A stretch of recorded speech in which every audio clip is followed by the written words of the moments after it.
اللهم صل وعلى آله الطيبين الطاهرين لا سيما بقية الله في الأرض مولانا حجة ابن الحسن عجل الله تعالى فرجه الشريف. اللهم صل على محمد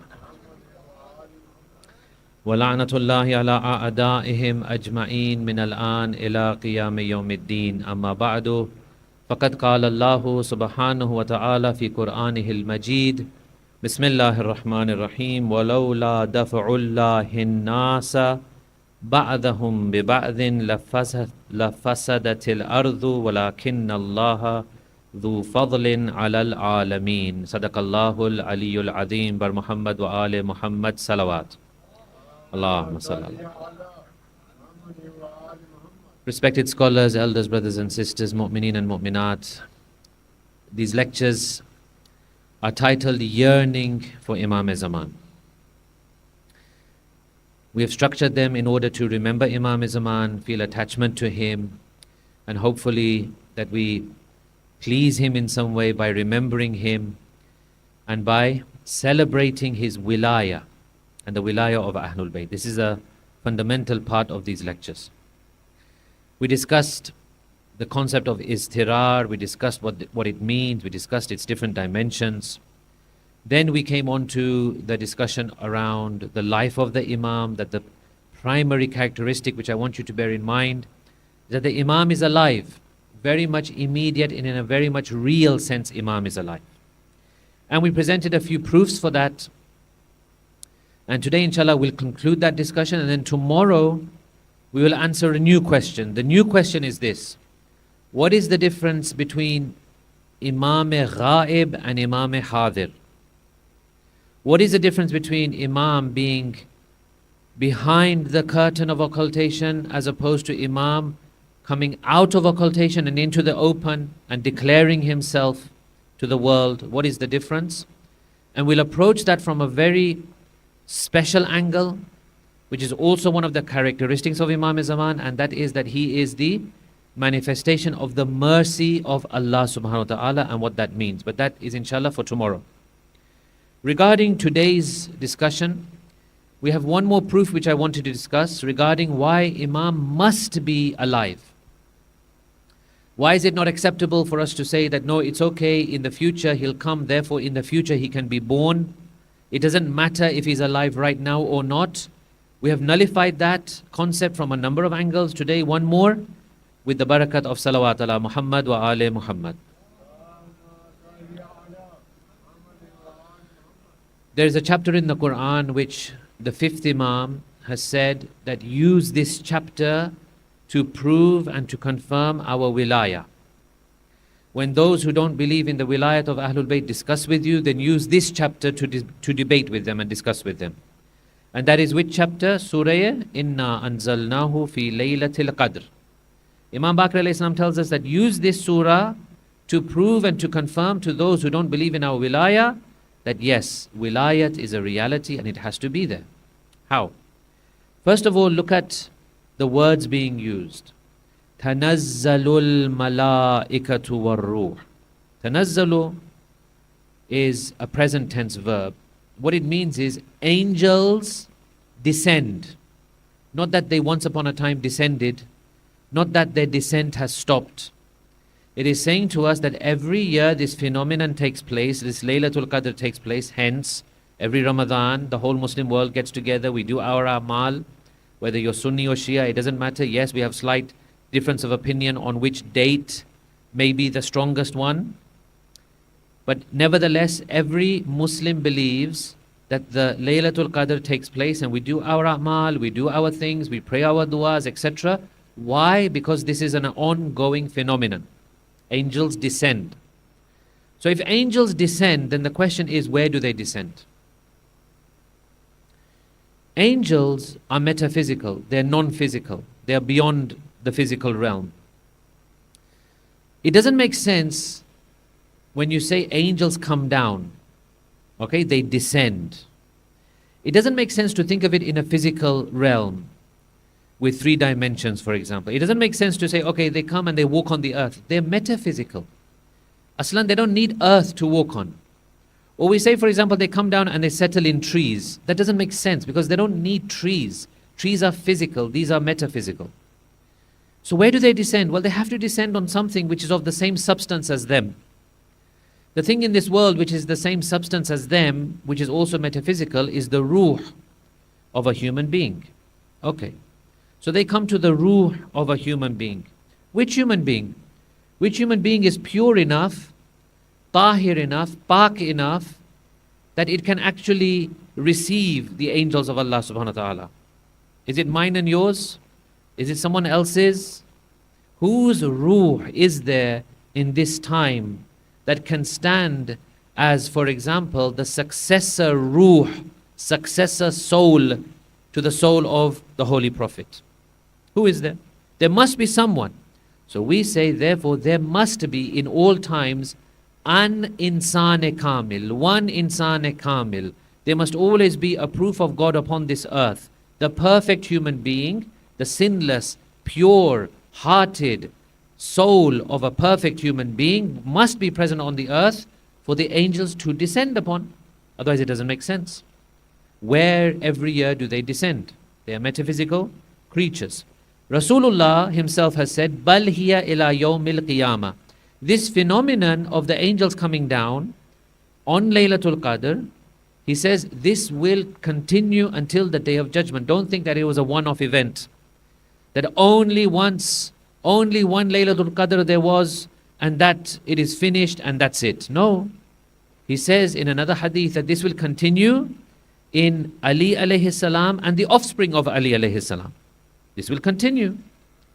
So every generation of A'immah, every Imam, year after year on Laylatul Qadr receives the angels, tanazzalul malaikatu war-ruh. Someone comes to Imam Muhammad Baqir alayhi salam, Allahumma salli ala Muhammad,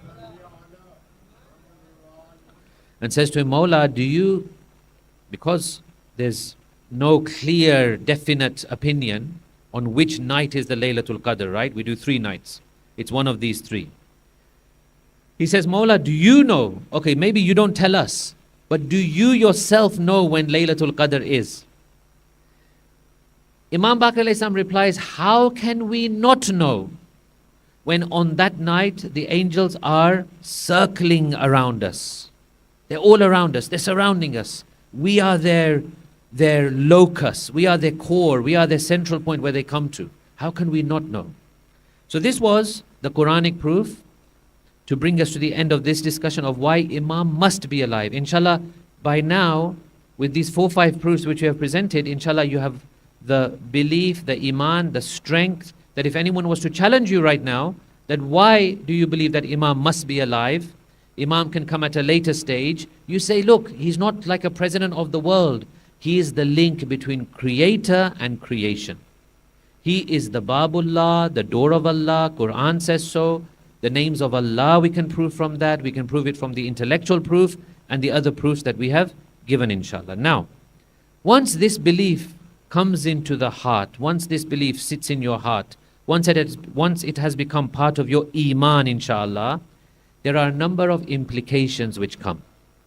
Now let's look at those implications one by one. The first is, once you truly and utterly believe, you take information and you transfer that information, because what we are giving here is information, data.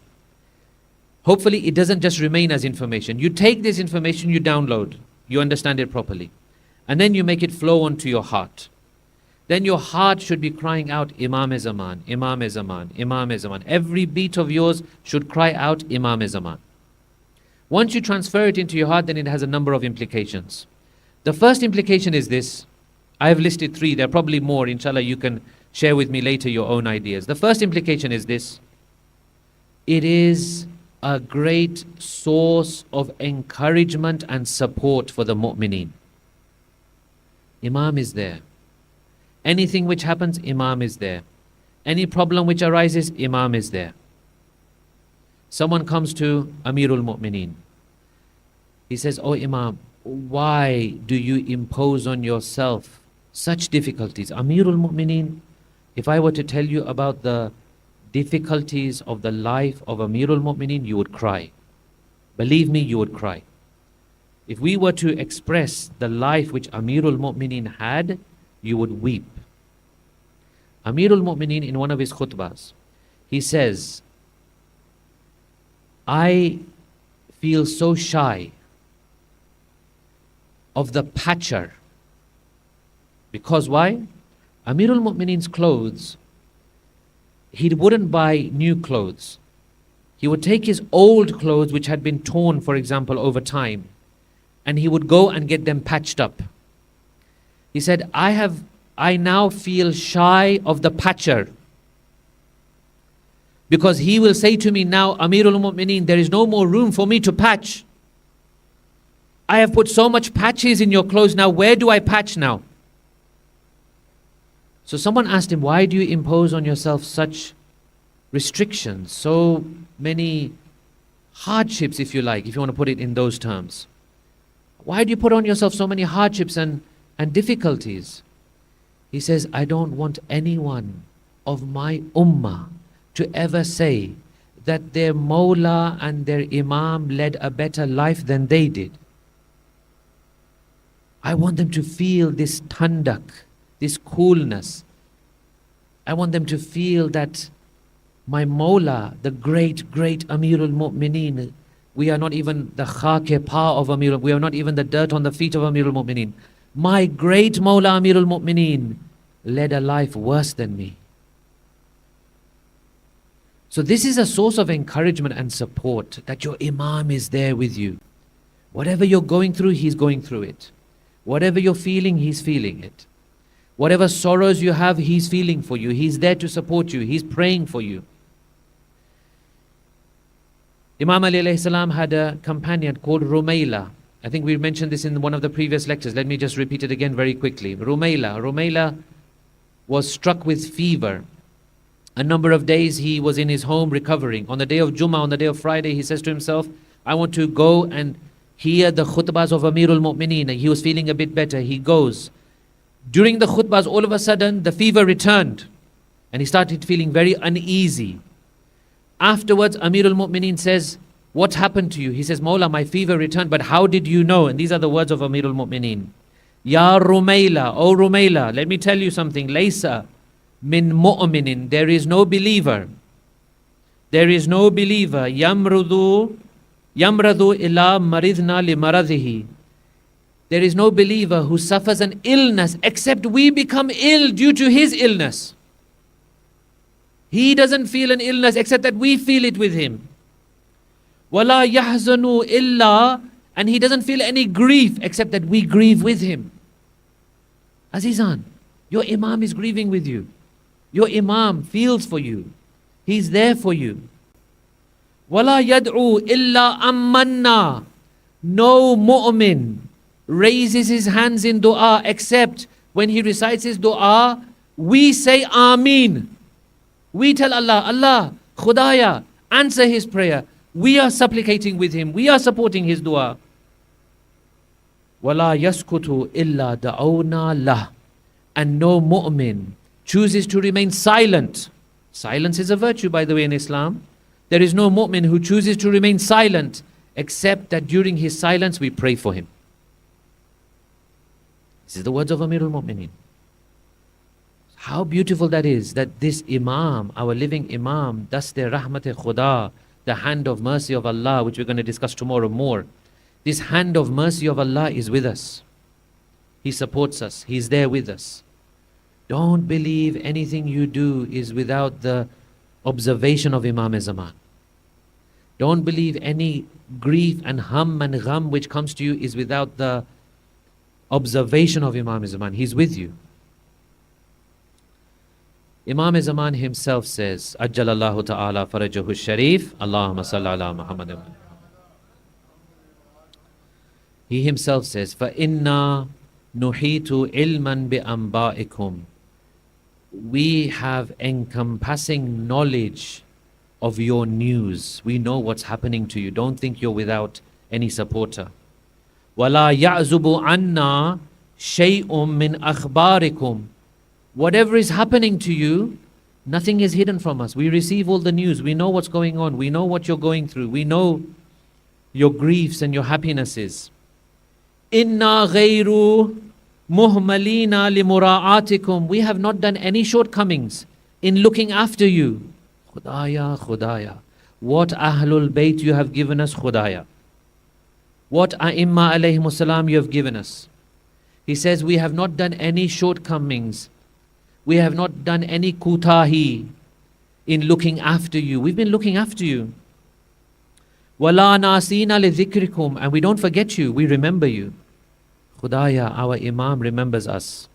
We think we remember the Imam. Imam remembers us. Walawla dhalika. If it wasn't for this, if it wasn't for us looking after you, then what would have happened? Difficulties and calamities would have descended upon you, and enemies would have destroyed you. If it wasn't for us, our protective shade, our protective du'as, our protective looking after you, what would have happened to you? You think you're successful just like that? You think, for example, you're on your own 2 feet? This is just an illusion. Imam's daste Mubarak is with us. Imam's hidden hand is with us. Question arises. The question is this, maybe it's in your minds as well. Okay, you're saying that Imam is with us, Imam helps us, Imam's hidden hand is always upon us. Then why are there difficulties and issues? Why are there calamities? Let's explain this with a salawat ala Muhammad wa ali Muhammad. The answer is that it doesn't mean that there will be absolutely no calamity and no difficulty. This world at the end of the day is a world of test. Calamities is part of it. Tests are part of it. It doesn't mean that there will be no calamities and no tests. What it means is, I will make sure that whatever calamities and tests come, the essence of the mu'mineen and the essence of Islam will be protected. The essence. I will not allow this religion to go. I will not allow the enemies to do things to remove this religion from the earth and remove mu'mineen in totality. Yes, at times you will go through tests, at times you will go through difficulties, at times there will be war and famine and hunger and earthquakes and natural disasters. And there will be battles and there will be shuhada and there will be martyrs. And yes, all of these things will happen. But ultimately we will not let you fail. Ultimately I'll be there for you. Otherwise, as I said in one of the previous lectures, Allah has to allow the free will of the people to exercise. Number 2, the second implication, that through him the blessings and mercy of Allah reach us. Through this waliy khuda, through this hujjat khuda, the blessings of Allah reach us. He's the channel of grace. He's the intermediary. When Allah chooses to send something, He will send it obviously to those who are absolutely closest to Him, and then it flows down to the rest of creation. Imam Zainul Abidin alayhi salam says, Allahumma salli. Bina yunazzilul ghayth. Yunazzalul ghayth. Through us and because of us, the rainfall descends. Wa tunsharur rahma. And the mercy of God is spread and it's given out. وَتَخْرُجُ بَرَكَاتُ الْأَرْضِ. Because of us, the blessings of the earth come forth and come out and grow. For example, crops, etc. Why? Because we are there channeling this. Allah subhanahu wa ta'ala has made this system. Thirdly, the unity and the coordination of the Ummah. Have you seen the videos? Are you watching the Arba'een processions? May Allah give us a tawfiq to go inshallah for the Ziyarat of Abba Abdullah. Are you watching the videos? Do you see how the people are united? Do you see how they're all together? Do you see how they're banding together? Different zaban, different bhasha, different language, different nationalities, different colors, but all, mashallah, in the route towards Imam Hussein alayhi salam, linked together, unified, loving one another, showing brotherhood, showing sisterhood. How? Under the banner of Abba Abdullah, under the banner of Aimma, under the banner of Sahibul Asri was Zaman. Allahumma salli. He is the leader. When the leader is present, things are kept in order. When you have a good leader, you have things kept in order, kept together. The Battle of Uhud, you know the history. A time had come, the Muslims as long as they remained united, as long as they remained where they were supposed to be, they were strong. They had the upper hand. They were on course for victory. Some greed crept into some of them. They left their position. And all of a sudden, a satanic cry was made that the Prophet has been killed. When that satanic cry was made, the army started to crumble. Everyone running, shouting, screaming, panicking, running here, running there, looting, picking up things which they thought that they, should take with them, picking up the war booty, picking up all of these things, running around, headless chickens.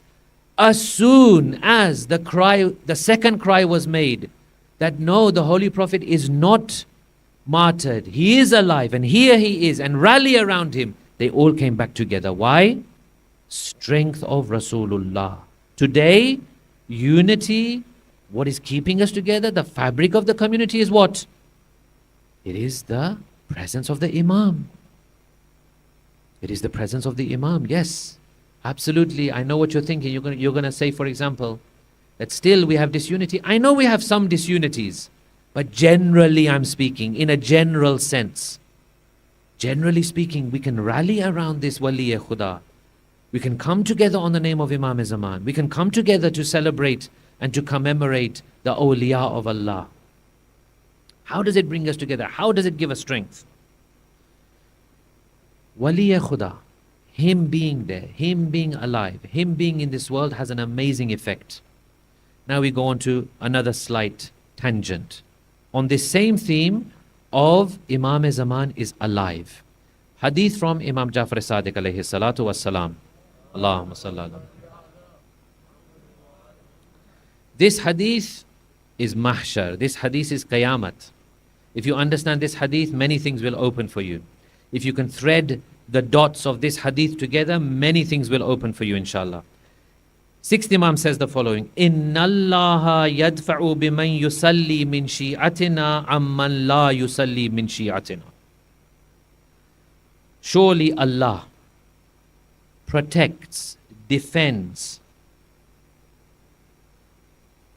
Surely Allah protects and defends those from our Shias who do not pray because of those who pray. In other words, definitely, you take the whole Shia Ummah, the whole whatever it is, 350 million or whatever the number is, they're not all going to be namazis, they're not all going to be praying, are they? But because of those which do pray namaz, Allah shields and protects those who don't pray namaz. وَلَوْ اجْتَمَعُوا عَلَى تَرْكِ الصَّلَاةِ لَهَلَكُوا. Had they all chosen not to pray, had they all chosen to be without namaz totally, well, in that case they would have been destroyed. In other words, something bad would have happened to them. لَهَلَكُوا. وَإِنَّ اللَّهَ لَيَدْفَعُ بِمَنْ يُزَكِّي مِنْ شِيعَتِنَا. Allah protects those of our Shias who don't pay zakat by those who pay zakat. And if they all chose not to pay zakat, they would have perished. وَإِنَّ اللَّهَ لَيَدْفَعُ. And surely Allah protects those who don't perform Hajj because of those who perform Hajj. Had they all chosen to abandon Hajj and not go Hajj, they would have perished. وَهُوَ قَوْلُ اللَّهِ. And this, Imam says, is the meaning of the words of Allah subhanahu wa ta'ala in the Holy Quran. وَلَوْلَا دَفْعُ اللَّهِ النَّاسَ بَعْضَهُمْ بِبَعْضٍ. If it was not for Allah defending some people because of other people, لَفَسَدَتِ الْأَرْضِ. The whole earth would have corrupted and crumbled. So good mu'mineen are the reason Allah protects the not so good mu'mineen. MashaAllah, you are all good mu'mineen, I'm sure. Good hujjaj protect those who are not going for Hajj, but they should be going for Hajj. Good zakat payers are protecting those who don't pay zakat, but it's wajib upon them. Because of the goodness of the zakat payers, those who don't pay are protected. And on and on. And you can expand this more and more.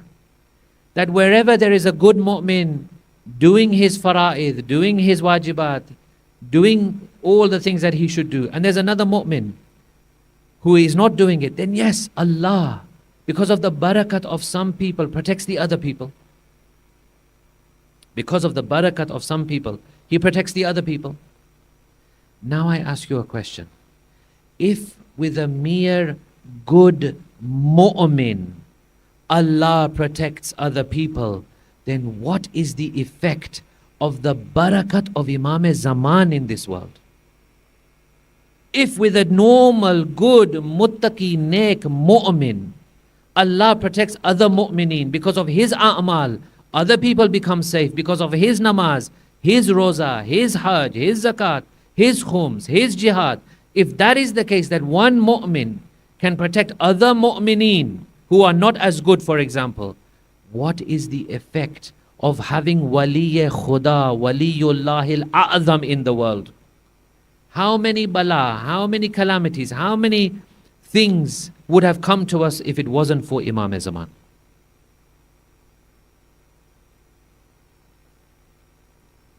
Elders of the community, they are a blessing. In hadith we have that your elders protect you from the adhab of Allah. Honestly, look at the world, look at society, look at the state of where we are, look at the state of some of our jamaats, look at the state of some of our families, look at the state of some of the marriages in the community, look at the state of the way people talk to one another, look at the state of some rudeness and impoliteness, how people address one another.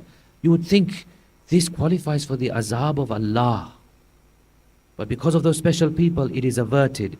How much is being averted by Imam Zaman? Zakaria ibn Adam, you've heard the name, I'm sure.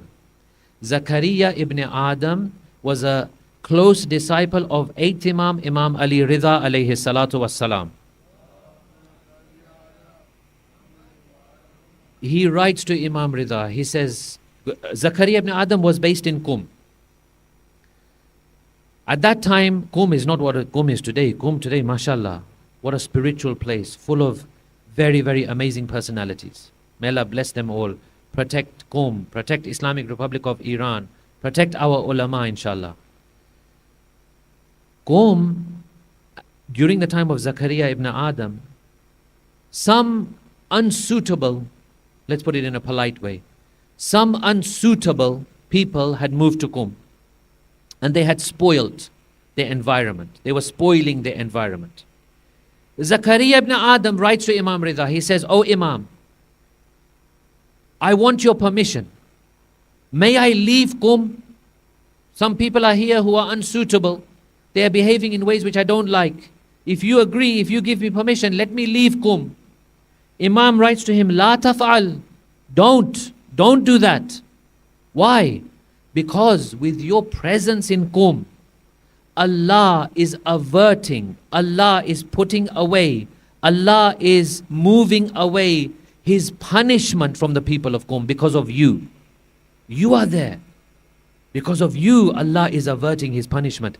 The same way, Allah is averting the punishment of the people of Baghdad because of my father, Imam Musa al-Kazim. Even a ma'asum who has left the world, is buried, has a grave, shrine, dari, whatever you want to call it, even he averts the adhab of Allah from the people. What Ahlul Bayt we have. What ni'mat of wilayat we have. Imams, A'imma alayhim as-salam. We don't know the half of it, Azizan Girami. We don't know the half of their position. We don't know what these people are. So when a good mu'min is able to avert the azab of Allah, imagine the effect of Imam Zaman himself. Sallu ala Muhammad wa ali Muhammad. So once again, we conclude this part of our discussion. Imam Zaman is alive in a very real, immediate sense. The proofs we have gone through. The implications and benefits we have just gone through. The important thing is that you keep him alive in your heart. He is alive. He has to be alive for you and for me. He has to be alive at all times in our minds, in our hearts, in our souls. Maybe you can think that, he's always present, he's always watching. Maybe you can think of it like this, that my a'mal are presented to him on a regular basis. Maybe you can think like this, that if I do something, then if I do something wrong, Imam will become hurt. If I do something good, it will put a smile on the face of Wali Asr. It'll put a smile on the face of Imam Zaman. Once again, we don't believe Imam is just a president or king of this world who will come and just form a secular kind of government, na'udhu billah, who will come and just have ministries and policies. No, he's much more than this. He's the bridge between Khaliq and Makhluk, creator and created, creatures and creator. He's that bridge. He's the Babullah. He's the link. He keeps us close to Allah. He keeps us safe from the adhab of Allah. He keeps the graces and mercies of Allah and blessings of Allah flowing to us. Inshallah, may Allah strengthen our belief, strengthen our faith, hasten the repentance of the 12th Imam. Azizane Girami, તમે આવી રીતના આહિસ્તા અવાજથી આમીન બોલશો તો ક્યાંથી કામ આવશે? Please, dilo jaan. Put your dilo jaan into these du'as. May Allah increase our faith. May Allah increase our barakat. May Allah give us tawfiq to be in the army of Sahibul Zaman. May Allah protect all of our Shias. May He protect all the Zawar of Arba'in. May Allah subhanahu wa ta'ala give us tawfiq to go for the Ziyarat of Aimma alayhimus salam. Azizane Girami, we are nearing closer now to the momentous day of Arba'in. Roze Chelum, Roze Arba'in, the day of Arba'in is what? It is the day in which we re-enliven. We bring back to our memories, we bring back to life those musibats and masa'ib of Aba Abdullah and his family. We bring in front of us once again those zulms, those injustices and oppressions which were done to Janabe Zainab. We bring to our minds that journey which Imam Sajjad had to go through. At every point of the A'immah, at some point of all of the A'immah alayhimus salam, you will see they make a clear reference to Aba Abdullah. At one point, Imam Sajjad alayhi salam, for example, when he walks to the bazaar, what does he do? Whenever he sees food, he cries. Whenever he sees water, he cries. Whenever he sees an animal who is going to be slaughtered, he first asks, have you given this animal any water? Or are you slaughtering this animal while it's thirsty? In the time of Imam Muhammad Baqir, he was there in Karbala. He remembers Aba Abdullah. Now let me tell you about the time of Imam Sadiq alayhi salam. Imam Sadiq, when the Abbasids wanted to harass him, when the Abbasids wanted to drive him out of Medina, they did a number of things. One of those things was that they set fire to the house of Imam Ja'far Sadiq. When they set fire to the house of Imam Ja'far Sadiq, what did he do? He was running from room to room, picking up his children, protecting his daughters, telling them where to go, carrying them into another room which was not yet on fire, transferring them one by one, making sure they were all safe. He did this. The house was on fire. Eventually the house burned. A couple of days later, he was visited by some of his Shias. His Shias looked at him. Imam Sadiq alayhi salam was crying. He was weeping. They said, Mawla, why do you weep? Your family is safe. You are safe. Why do you weep? He says, when my house was on fire, I remembered the fire of the tents of my auntie Zainab.